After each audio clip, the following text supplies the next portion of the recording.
하나님의 괴를 빼앗은 블레셋 사람은 그 괴를 에베네셀에서 아스돗으로 옮긴 다음 다곤 신전 안으로 가지고 들어가 다곤 신 옆에 나란히 놓았다. 이튿날 아침 아스돗 주민들이 일어났다가 다곤이 하나님의 괴 앞에 얼굴을 쳐박고 바닥에 쓰러져 있는 것을 보고 깜짝 놀랐다.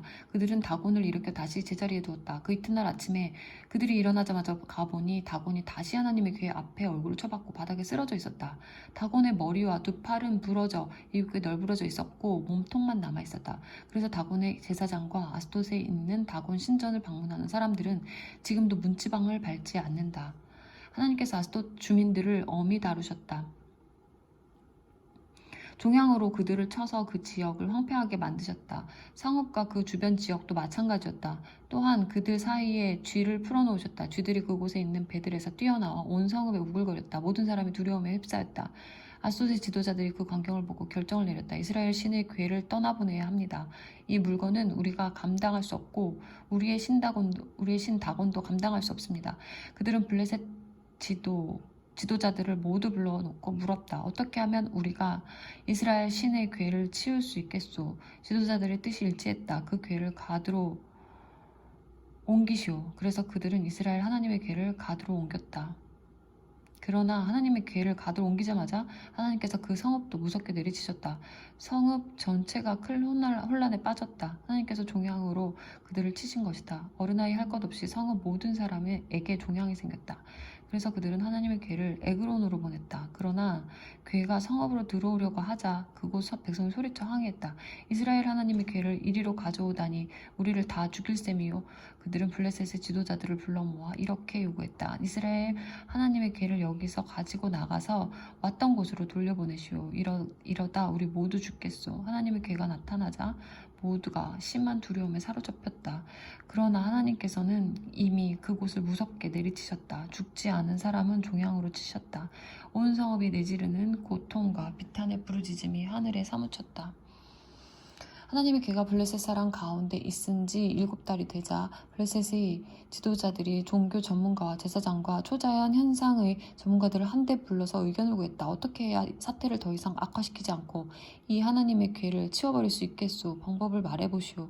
그들이 말했다. 이스라엘 하나님의 괴를 돌려보내면 그들에게 그냥 던져주기만 하면 되는 것이 아니라 보상을 해야 합니다. 그러면 여러분의 병이 나을 것입니다. 여러분이 다시 깨끗해지고 나면 여러분을 향한 하나님의 태도도 누그러지실 것입니다. 어찌 그렇지 않으시겠습니까? 정확하게 무엇이면 충분한 보상이 되겠소? 그들이 대답했다. 블레셋 지도자들의 수에 맞추어 금종양 5개와 금쥐 5개로 하십시오.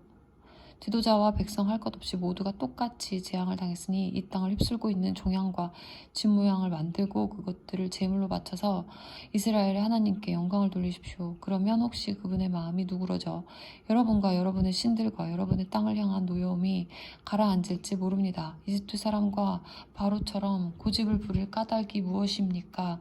하나님께서는 그들을 향해 공격을 멈추지 않다가 결국 그들이 그분의 백성을 내보내고 나서야 누그러지셨습니다.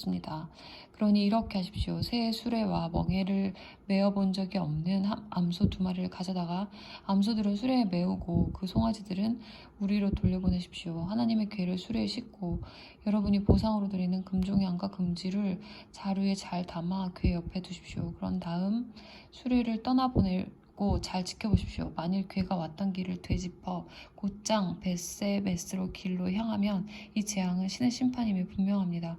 그렇지 않으면 이 일은 하나님과 아무 상관없이 그저 우연히 일어난 일이라고 생각하면 됩니다. 블레셋 지도자들은 그 제안대로 했다. 암소 2마리를 수레에 메우고 그 송아지들은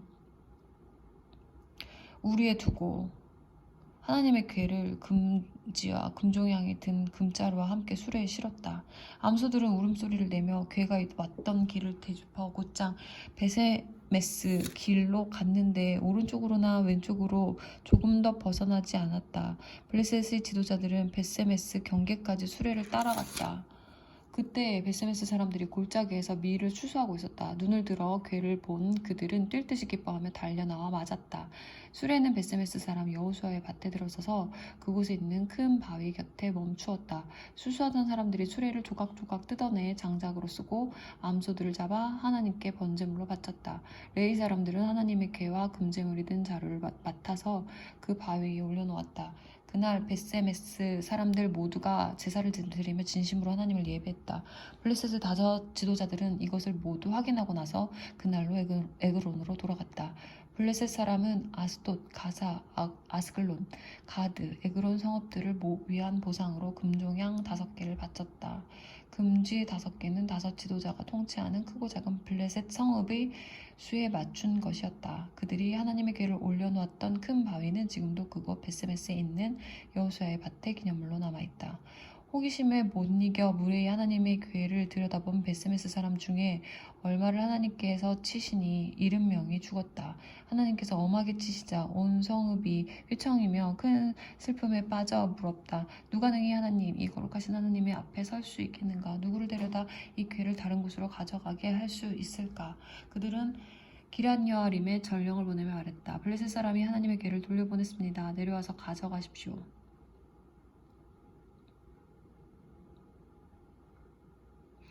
기럇 여아림 사람들은 그대로 행했다. 그들이 와서 하나님의 궤를 받아 산 위에 있는 아비나답의 집으로 옮겼다. 거기서 아비나답의 아들 엘리아사를 구별하여 세우고 하나님의 궤를 책임지게 했다. 궤가 기럇 여아림에 정착하고 20년이라는 긴 세월이 흘렀다. 온 이스라엘의 하나님을 경외하는 마음이 널리 퍼져나갔다. 그 후에 사무엘이 이스라엘에게 백성에게 말했다. 여러분이 진심으로 하나님께 돌아오려거든 집을 깨끗이 정리하십시오. 이방 신들과 다산의 여신들을 없애고 하나님께 기초를 단단히 두고 오직 그분만 섬기십시오. 그러면 그분께서 여러분을 블레셋의 압제에서 구원하실 것입니다. 그들은 그대로 했다. 바알과 아스타롯 신상을 없애고 오직 하나님만 바라보며 그분만을 섬겼다. 그 후에 사무엘이 말했다. 모든 사람을 미스바로 모이게 하십시오. 내가 여러분을 위해 기도하겠습니다. 그래서 모든 사람이 미스바에 모였다. 그들은 정결하게 하는 의식으로 우물에서 물을 길어다 하나님 앞에 부어드렸다. 그리고 하루 종일 금식하며 우리가 하나님께 죄를 지었습니다 하고 기도했다. 이렇게 사무엘은 그곳 미스바에서 거룩한 전쟁에 대비해 이스라엘 백성을 준비시켰다. 이스라엘이 미스바에 모였다는 소식이 블레셋 사람에게 전해지자 블레셋 지도자들이 그들을 치려고 나왔다. 이스라엘은 그 소식을 듣고 두려워했다. 블레셋 사람이 다시 행동을 개시했기 때문이다. 그들은 사무엘에게 간청했다. 온 힘을 다해 기도해 주십시오. 마음을 놓아서는 안 됩니다. 하나님, 우리 하나님께서 블레셋 사람의 압제에서 우리를 구원하시도록 기도해 주십시오. 사무엘은 아직 젖을 떼지 않은 어린 양 한 마리를 가져다가 하나님께 온전한 번제물로 바치고 이스라엘을 위해 하나님께 간절히 기도했다. 그러자 하나님께서 응답하셨다. 사무엘이 제사를 드리고 있을 때에 블레셋 사람이 이스라엘과 싸우려고 가까이 다가왔다. 바로 그때 하나님께서 천둥을 내리치시니 블레셋 머리 위로 천둥 소리가 크게 울렸다. 그들이 겁에 질려 허둥지둥 도망쳤다. 대혼란이었다. 이스라엘은 미스바에서 쏟아져 나와 블레셋 사람을 추격하여 벳갈 너머에 있는 지점에 이를 때까지 그들을 닥치는 대로 죽였다. 사무엘은 돌 하나를 가져다 미스바와 센 사이에 곧게 세웠다. 그는 하나님께서 이곳에서 우리를 도우셨다는 표시다 라고 하면서 그 돌의 이름을 에베네셀이라고 했다.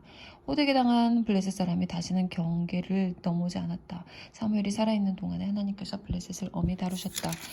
이스라엘은 전에 블레셋 사람이 빼앗아간 성읍 곧 에그론에서 가드까지의 모든 성읍을 되찾았다. 그 주변 지역들도 블레셋의 지배에서 해방시켰다. 이스라엘과 아모리 사람 사이에도 평화가 임했다. 사무엘은 살아있는 동안 이스라엘의 든든한 지도력을 발휘했다. 그는 해마다 베델에서 길갈과 미스바로 순회하며 이스라엘을 돌보았다. 그러나 항상 자기 거처인 라마로 돌아와 그곳에서 이스라엘을 다스렸다. 그는 거기서 하나님께 제단을 쌓았다.